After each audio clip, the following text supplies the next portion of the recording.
Well, to discuss this further, I'm joined now from Jammu by Arun Kumar Gupta. He is a state spokesman for India's ruling party, the BJP.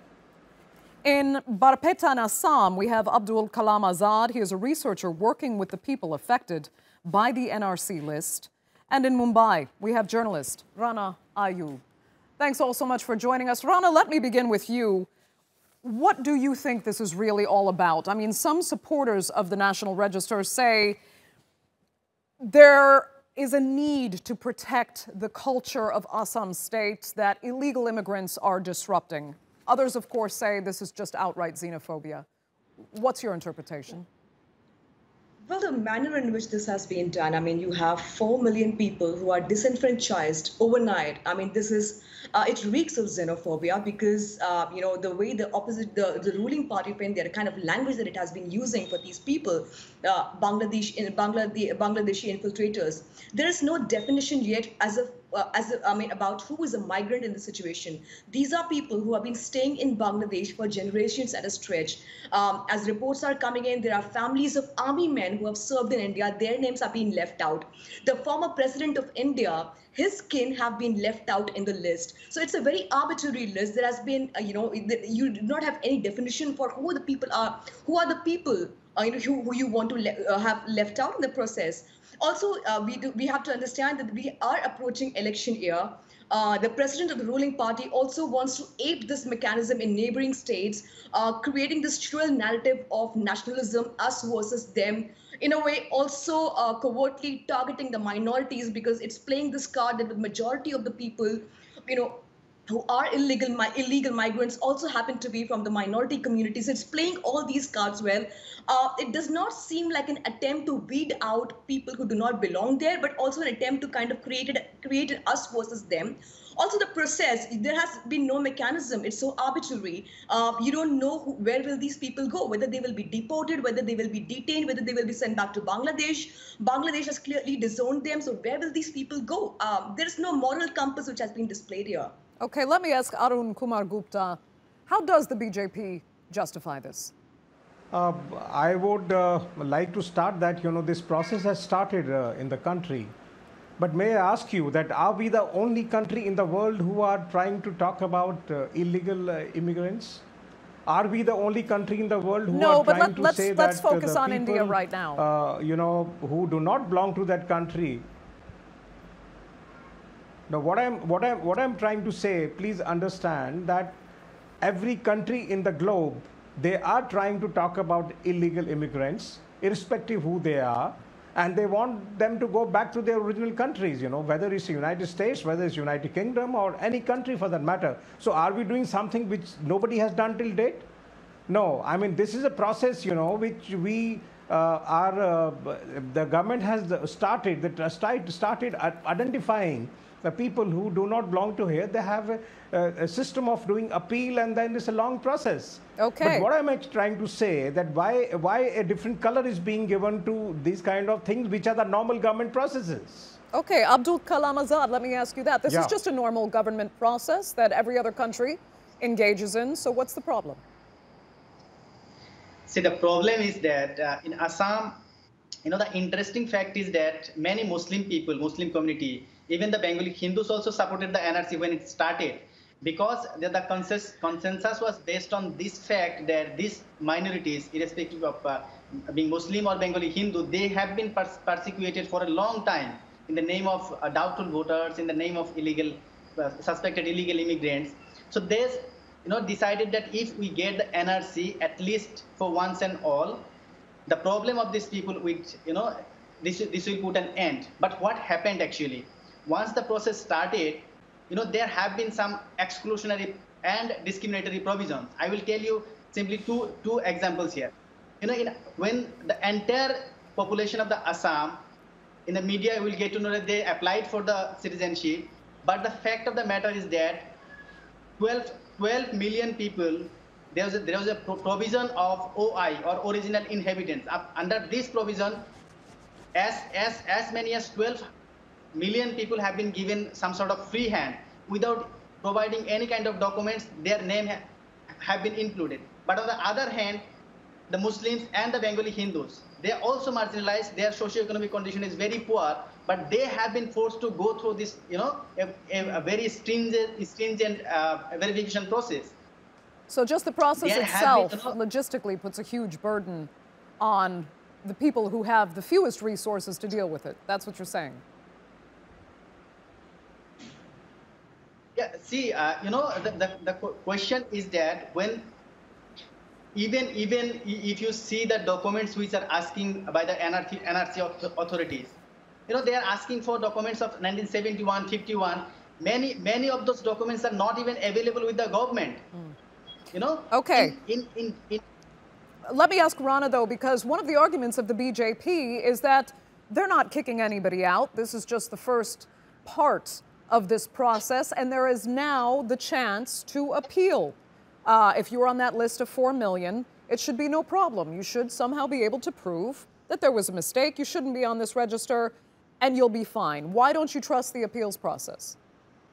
To begin with, I'll just quickly react to what the BJP spokesperson said. It happens globally. I mean, separating a child from the parents is morally wrong if it's happening in America, if it's happening in Bangladesh, if it's happening in India. So that is something I think the BJP should understand. The second point, you are dealing with a population in Assam, which we are looking to disenfranchise, which struggles every day to put its 3 meals together, which is not educated, which are living in perhaps the poorest of the poor circumstances. Where will they get the apparatus to put together their documents? I mean, you are giving them a very short window to get together all the documents, get together the procedures. Many of them are not even well versed with the procedures. So where is the mechanism, and who do they appeal? Indian courts are already full with maximum cases, which are a lot more important. This will just keep dragging on. Plus, there are officials in the Indian government who have already made a statement that those people who are being left out will not be allowed to vote in the upcoming elections. So are you going to not allow 4 million people from voting in the procedure? There's no clarity. It's perhaps the most confused procedure that has happened so far. Okay, Arun Kumar Gupta. And the rhetoric around it, and the communal rhetoric that has been spun around this entire procedure, I think that makes matters worse.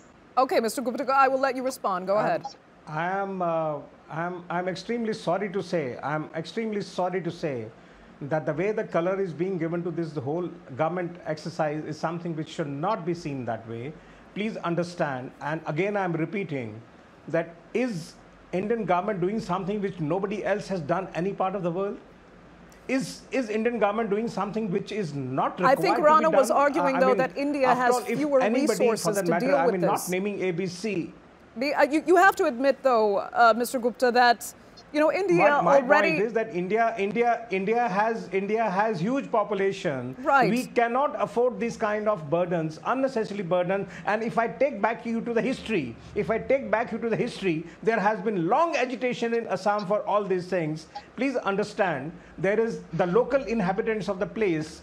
They are the one who say why our resources are being shared with the people who don't belong to here. So, but in spite of that, the government of India has made a very elaborate system in which everybody is supposed to prove their identity. That's it. I mean, there's nothing more to be seen in this, Okay, Arun, I see you shake. I'm sorry, Abdul, I see you shaking your head. Go ahead. Yeah, I have a response to Mr. Arun. In which country that country would persecute its veterans, its army officials, its air force official. You see the news every day. There are stories coming that even the army officers, they have been haunted like illegal immigrants. Which country would do this? And let me ask. You are talking about Assam. Yeah, you are talking about Assam agitation. More than 3,000 people were killed in one day. No, you have to talk about all foreign countries, man. You look at United States, you look at United Kingdom, you look at Germany, France, Australia. Every country has not appreciated illegal immigrations in the country. It's army officials. Okay, it's but Air Force officials. It's police officer. One police officer was in the duty of protecting and providing security to the chief minister. He was been, doubted to be an illegal immigrant.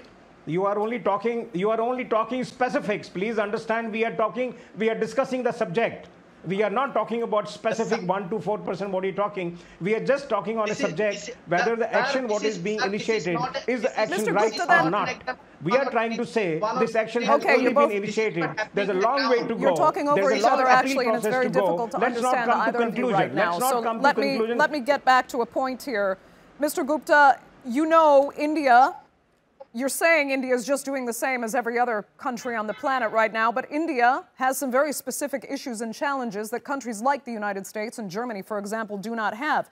A number of Indians have been born without even being issued birth certificates. You're asking them to provide documents that are very difficult for them to suddenly come up with. So these are very specific issues. Also, I need to ask you, if you render them stateless, because these people have been born, many of them born in the country, where do you expect them to go?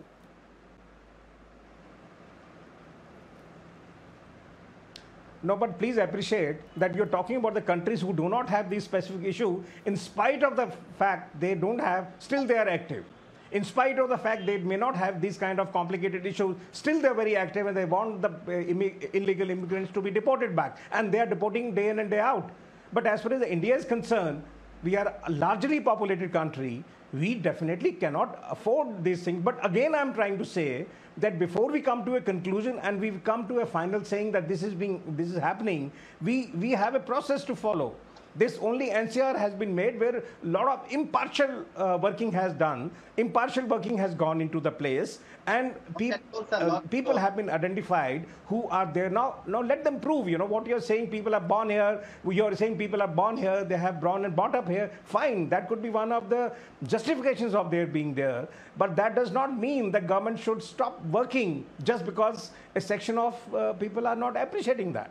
So I'm not naming anybody ABC. We are just trying to say that this is not something which needs agitation. This is something we need to understand, that every country under the sun globally cannot afford illegal immigration, come what may. Okay, Abdul, let me ask you though, could this process of getting rid of these illegal immigrants that Arun Gupta is saying India really can't even afford to host, it's possible that that process will be even more burdensome on the Indian government, given he's saying they're doing this properly with justified appeals processes and help that these 4 million people will get. I will give you the, I will try to explain what is actually going to happen. You have this 4 million people, and government is providing 1 month window to, file their claim and objection. Not only this 4 million people of, applying for the claim under the claim category. There are categories, in this form there are hundreds of, spelling mistakes and all. There will be objection also. There will be rectification, and you have only 1 month time. How does these people will get their documents? How they will apply? Why? If you are saying that this process, if you have a process, then the process should be streamlined. How this sort of banality can happen? Okay. Rana, let me ask you. I would like to raise another simple point. I went to one village. In Assam there are more than 2,000 villages which are not villages. These are river island. In those places, people are living. They are fighting with flood and erosion. I went there day before yesterday. In entire village, in each and every household, 2 or 3 members have been included in the list, and the remaining are outside the list. What kind of process is going on? How you can declare someone as Indian citizen in the same family, 2-3 people are being excluded? Okay. What sort of arbitrary is going on? Let me only to inflate the number.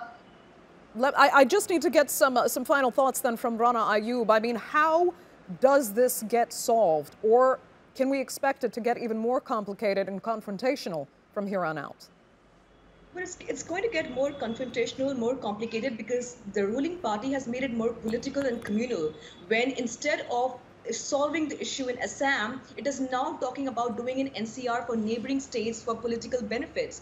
And the bottom line is that this is not about who is illegal, who is legal. This is about who is privileged and who is underprivileged. So the privileged might just bribe their way up, create certificates and get their way up. But it is the poor who do not have the resources who will be left behind.